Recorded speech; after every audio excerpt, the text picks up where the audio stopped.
नमो नमः। आज हम पुनः भादे प्रकरण को ही पढ़ेंगे। भादे प्रकरण में हमने सबसे पहले कुछ सूत्रों को देखा था। अब आगे के सूत्रों को हम देखेंगे। सूत्र है जो हमारा अगला सूत्र है वह है लस्य। सूत्र है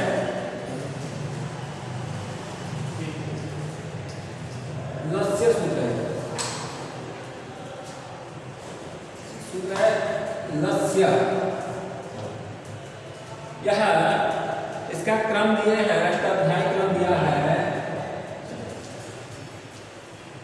3, 4, 7।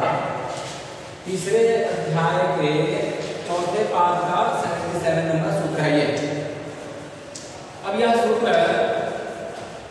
अधिकार सूत्र है। ये लस्य जो सूत्र है वह अधिकार सूत्र है। अधिकार ऐसा लिखा अधिकार सूत्र है। अब यह सूत्र, इस सूत्र के बारे में कुछ जानते हैं तो यह सूत्र है षष्ठ्यंत सूत्र। षष्ठ्यंत, यह सूत्र षष्ठ्यंत। यह सूत्र जो है वो षष्ठ्यंत है, षष्ठ्यंत पद वाला सूत्र है। इस सूत्र का जो अर्थ है उसका अर्थ ये होगा कि लकार के स्थान पर, और ये लस्य ये सूत्र जो है इसके लकारोत्तरवर्ती जो आकार है वो चालनार्थक है। आप समझ सकते हैं कि यहाँ जो ल जो है, ल में जो आ है और वह केवल उच्चारणार्थक है, उच्चारण के लिए भी आ गया है। और उच्चारण ल को अदंत मानकर, ल को अदंत मानकर पाणिनि जी ने लस्य सूत्र का षष्ठ्यंत रूप में लिखा है। अब प्रश्न ये होता है कि यहाँ जो है ल में अ है वो उच्चारणार्थक है,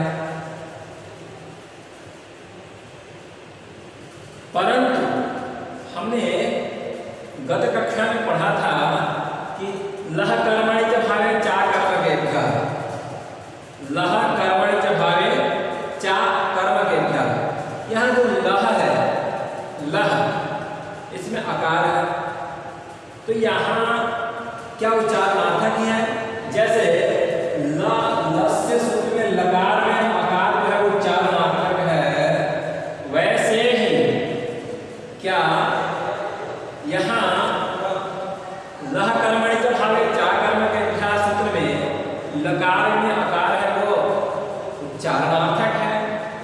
इस प्रश्न का उत्तर देते हैं कि नहीं, यहाँ लह कर्मणि च भावे चा कर्मकेभ्यः में जो लकार में आकार है वह उच्चारणार्थक नहीं है। इसीलिए इस सूत्र का अर्थ ये कर सकते हैं लकार के स्थान पर, लकार के स्थान पर।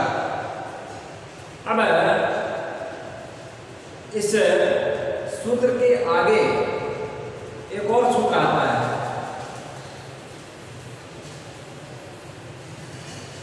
अब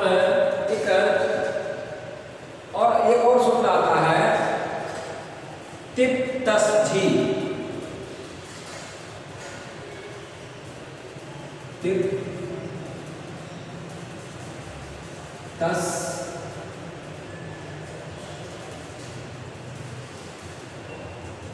जी, सिप थस था, सिप थस टिप तस जी, सिप थस था, मिप वस मस। मिप वस मस, मिप वस मस, त आताम झ, त आताम झ, त आताम झ, था थास आथाम वम, थास आथाम वम, थास आथाम वम।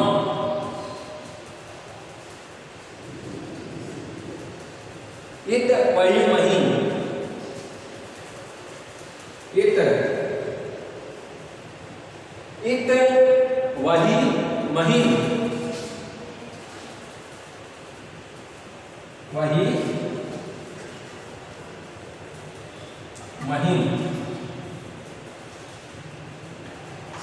अब संपूर्ण सूत्र इस प्रकार होंगे। तिप्तस्थि सिप्तस्थ मिप्वस्मस् त आताम झ सा था सा सा सा था त आताम झ था सा थाम वम इडवहि महि, था सा थाम वम इडवहि महि।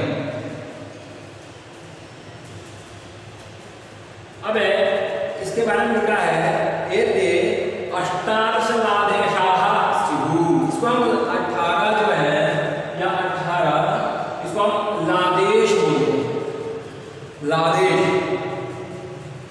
अब क्रम से हम इसको देखते हैं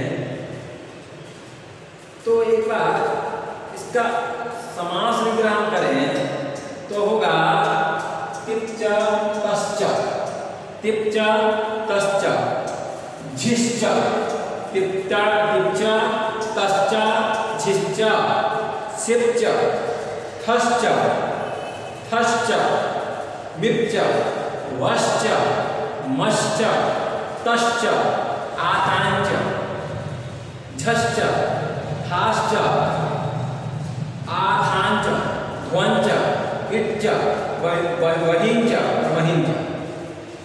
इस प्रकार हम देख सकते हैं कि यह च आया है। तो एक श्लोक लिखा है चकार बहुलोपन्वः, चकार आया इसलिए यहाँ द्वंद्व समास होगा, द्वंद्व समास। अब द्वंद्व में कौन सा द्वंद्व होगा? तो समाहार द्वंद्व होगा, समाहार द्वंद्व यहाँ समाहार द्वंद्व। द्वंद्व के भी प्रकार होते हैं, इधर इधर समाहार एकपद इत्यादि, जिसमें समाहार द्वंद्व समास यहाँ है। अच्छा, इसके पद के बारे में जाने तो यह है एक पद वाला सूत्र है। एक पद संपूर्ण सूत्र जो है प्रथमांतम एक पदम सूत्रम, प्रथमांत एक पद वाला सूत्र है यह।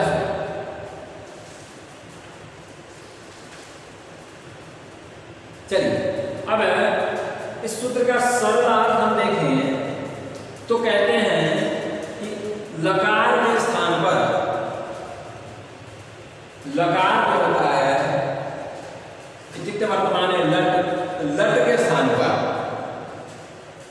लकार के स्थान पर तिप्तस्थि सिप्तस्थ मिप्वस्मस् ताताम भम, ताताम तिप्तस्थि सिप्तस्थ मिप्वस्मस् ताताम झ था सा थाम भम इडवहि महि,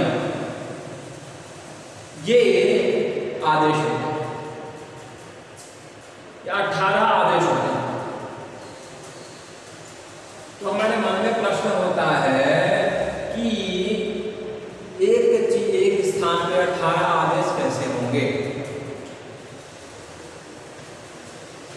ये तो समझ में आ गया है कि लकार के स्थान पर ये सब होंगे तिप्तस्थि सिप्तस्थ मिप्वस्मस् आताम झ था सा थाम भम इडवहि महि, ये आदेश तो होंगे,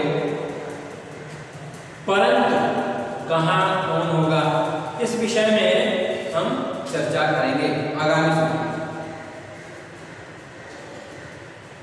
अब ये तो 18 जो है वो लादेश कहे जाते हैं, कहते हैं अष्टादश लादेशाः स्युः,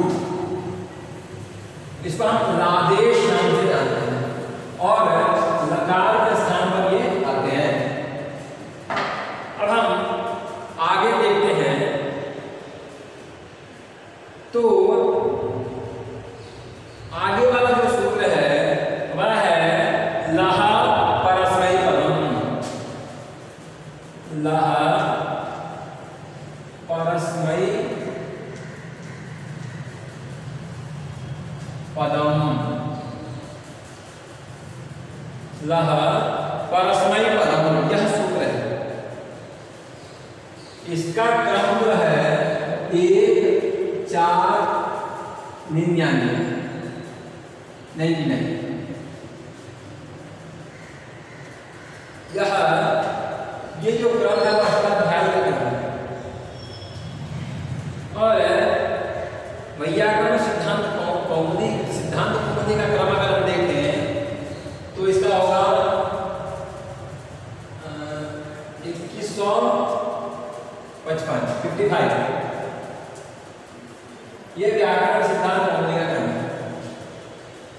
लह परस्मै पदम, यह सूत्र है लह परस्मै पदम, यह सूत्र है लह परस्मै पदम, लह परस्मै पदम। अब इसके बारे में जानते हैं तो जो लह है, जो लह है वो लह, ये षष्ठ्यंत शब्द है, षष्ठ्यंत है, षष्ठ्यंत शब्द, षष्ठ्यंत शब्द, अयम शब्दः षष्ठ्यन्तः, यह शब्द लह जो शब्द है वह यहाँ षष्ठ्यंत, यह पद जो दिया है वो षष्ठ्यंत है।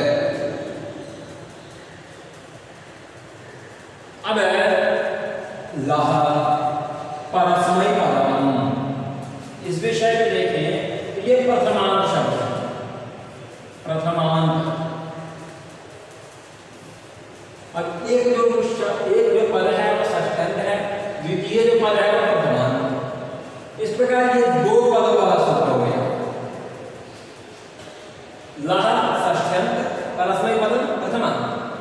इस प्रकार से यह 2 पदों वाला सूत्र हो गया। अब इसका अर्थ देखते हैं, यह सूत्र क्या कहता है, लह परस्मै पदम, परस्मै पद। तो अब आप ये बात हम जानते हैं कि परस्मै पद, आत्मनेपद, उभयपद, ये 3 चीजें होती हैं। यहाँ परस्मै पद की बात किया जा रहा है, तो कह रहे हैं कि लकार के स्थान पर, लकार के स्थान, जैसे लकार के स्थान पे जो आदेश होता है तिप्तझी, वह परस्मै पद संज्ञक होते हैं। लकार के स्थान पर, फिर से सुनेंगे कि लकार के स्थान पर जो आदेश होता है वह परस्मै पद संज्ञक होते हैं। यह परस्मै पद लह परस्मै पदम सूत्र कहता है। अब फिर यहाँ एक मन में जिज्ञासा होती है, मन में प्रश्न होता है कि यहां तो इन्होंने कह दिया कि 18 जो है तिप्ता से इत्यादि वही मई, वह 18 आदेश होंगे लकार के स्थान पे। दूसरे सूत्र में उन्होंने कह दिया कि लह परस्मै पदम, ये सभी की परस्मै पद संज्ञा होगी। अब यहाँ ये प्रश्न ये हो गया कि टिप से लेकर के महिम तक या 18 आदेशों का जो परस्मै पद संज्ञा की प्राप्ति है, अब तो अभी तक तो परस्मै पद संज्ञा की प्राप्ति हो गई है। अब इसी के उत्तर में आप अगला सूत्र देते हैं, इसी के उत्तर में अगला सूत्र देते हैं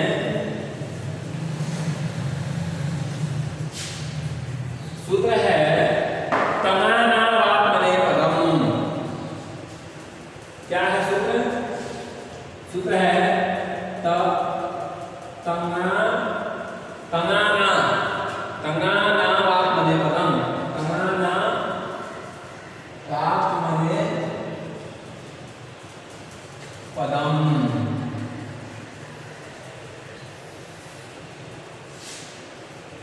तंगाना आत्मनेपदम ये तंगाना आत्मनेपदम होगा तंगाना आत्मनेपदम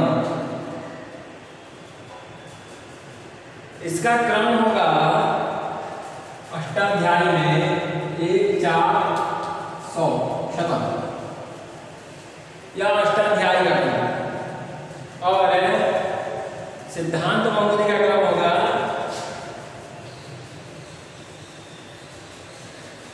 2156।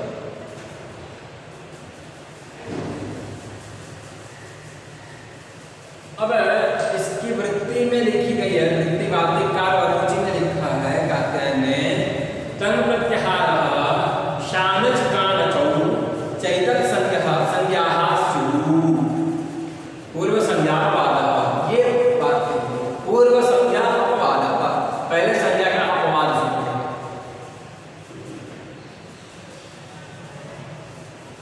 अब देखिए तंगाना आत्मनेपदम ये शब्द कहता है तंगाना आत्मनेपदम इसके विषय में थोड़ा सा जानते हैं तो कहते हैं इसके हम अगर हम समास करें कह सकते हैं तंचा तंचा आनश्च इसका अगर हम समास करते हैं तम च तंचा और तंच के बाद में आनश्च आनश्च तंच आनश्च आनश्च तंच आनश्च तयोः तंगा तंगा तंगानो तम आनो तंगानो इधर इधर दोनों इधर इधर इधर इधर दोनों समास हो जाएगा तंगानो तंगानो। अब यहाँ इन दोनों का अगर हम लिखते हैं तो लिखेंगे तंगा तंगा नौ लिखेंगे हम इसको तना नौ। ये प्रथमांत शब्द है प्रथमांत शब्द है तना नौ। अब यहाँ दूसरा शब्द दिया है आत्मनेपदम आत्मनेपदम तंगाना वात्मनेपदम तना नौ आत्मनेपदम आत्मनेपदम जो शब्द है वो प्रथमांत शब्द है।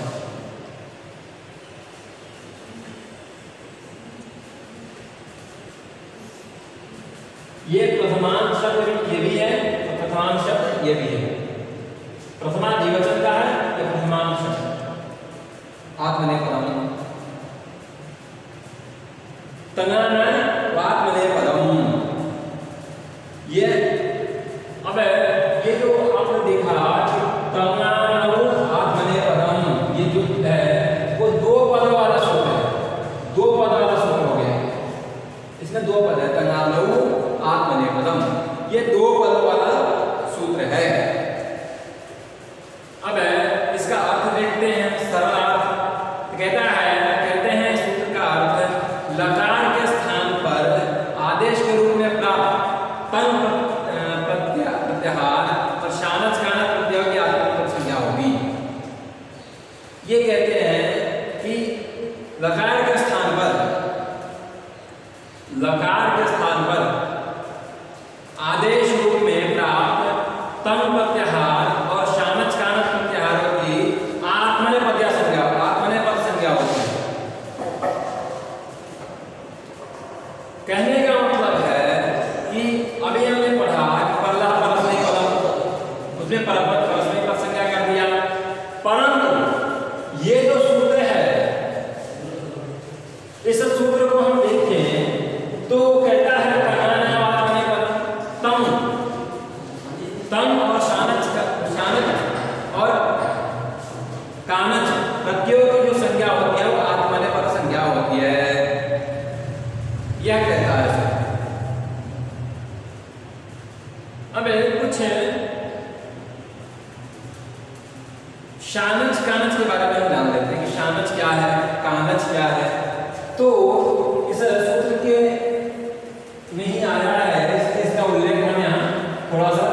शानच और कानच, ये जो दो हैं, यह कृत प्रकरण में आए हुए प्रत्यय होगा।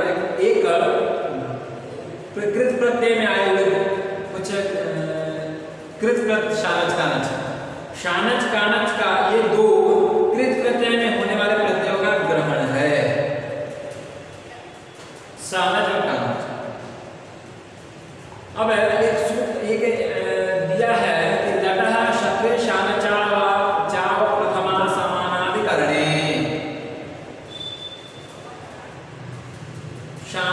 क्षत्रे शानचा प्रथमा समानाधिकरणे, ऐसा लिखा है। पुनः लिखते हैं ताच्छिल्यवयोः वचन शक्तिषु च आनश, इस प्रकार से लिखा गया है। अब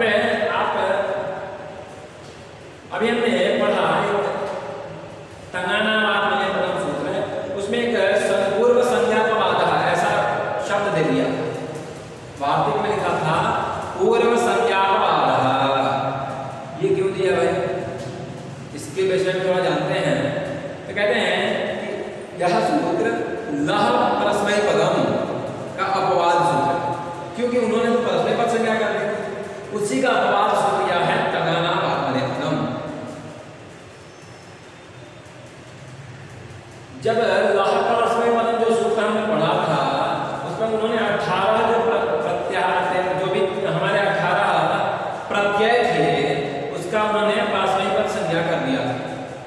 परंतु तंगानावाद में पदम कहता है उस सूत्र का अपवाद करके आता है, और उस सूत्र का अपवाद करके बाध करता है।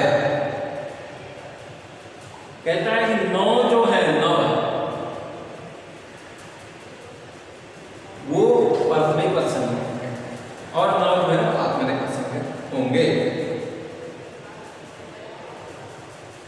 इस प्रकार से यह सूत्र का सरल अर्थ हम कर सकते हैं कि लकार के स्थान पर आदेश के रूप में प्राप्त तंग प्रत्याहार और शानच कानच तंग प्रत्यय जो होता है प्रत्याहार और शानच कानच प्रत्ययों की आत्मनेपद संज्ञा होती है, आत्मनेपद संज्ञा।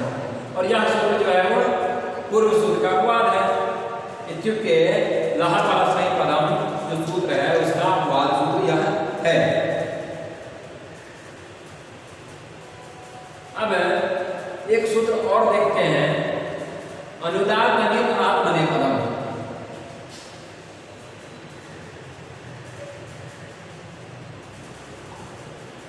अनुदात नित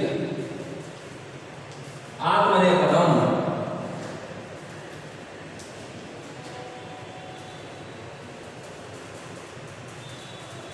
अनुदात नित आत्मनेपदम,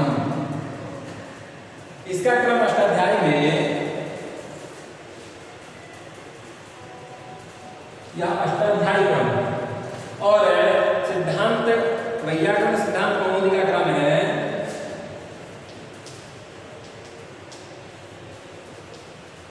या अनुदात नित आत्मनेपदम। अब इस सूत्र की वार्तिक हम देखते हैं तो लिखा है अनुदातेत उपदेशे यो मिर तदंताच्च धातोः लस्य स्थाने, सुनिएगा, लस्य स्थाने धातु आत्मनेपदम स्यात्, लस्य के स्थान पे आत्मनेपद होती है। अब अनुदात नित आत्मनेपदम सूत्र है, अनुदात नित आत्मनेपदम, अनुदात नित आत्मनेपदम।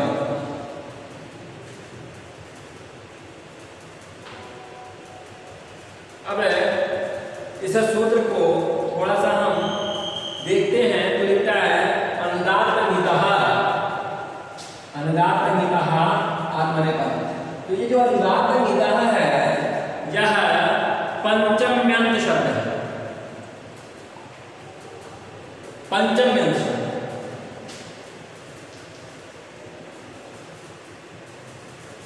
पंचम्यंत शब्द है, यह पंचम्यंत शब्द कहा जाता है।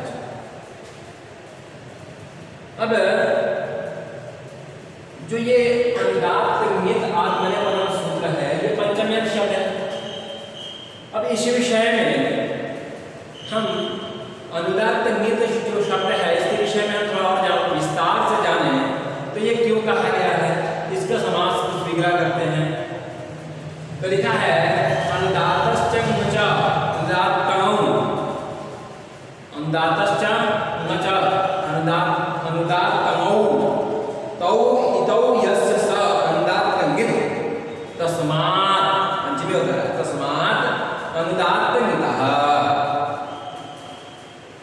यहाँ अनुदात कंगितः पंचमी शब्द है और ये आत्मनेपदम है, ये प्रथमांत है। अनुदात कंगितः आत्मनेपदम यह पंचमी शब्द है और यह प्रथमांत शब्द है।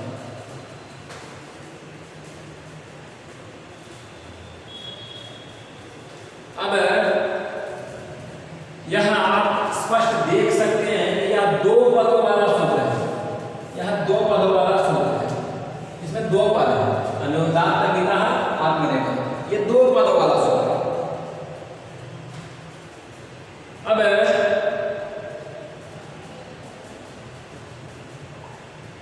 ये जो सूत्र है अनुदात कंगितः आत्मनेपदम, इसमें द्वादश धातवः से धातवः वर्तमान पद को पंचमी एकवचन में बदलकर धातुओं की अनुवृत्ति आती है, धातुओं की अनुवृत्ति यहाँ आती है। अब इस सूत्र का सरल अर्थ हम देखते हैं तो लिखा है अनुदात एक संज्ञक धातु, अनुदात एक संज्ञक धातु और नकार एक संज्ञक धातुओं से आत्मनेपद का विधान होता है। फिर से सुनेंगे, अनुदात एक संज्ञक धातु, अनुदात एक संज्ञक धातु और नकार एक संज्ञक धातुओं से आत्मनेपद का विधान होता है। इस सूत्र का सरलार्थ यही होगा।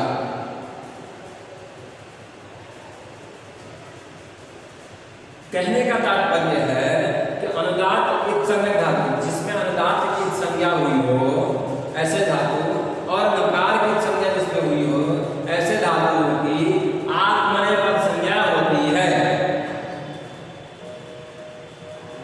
यह धातु यही कहता है अनुदातेर कहता है ना, अनुदातेर तो अनुदात जो धातु है उन धातुओं में और नकार की जहाँ संज्ञा हुई है ये धातु में यथा उदाहरण में देख सकते हैं हम सीन इत्यादि धातु है, जहाँ नकार की संज्ञा हुई हो वहाँ और अनुदात की जहाँ संज्ञा हुई हो वहाँ आत्मनेपद संज्ञा होगी। इस प्रकार से आज हमने कुछ सूत्रों को पढ़ा। पुनः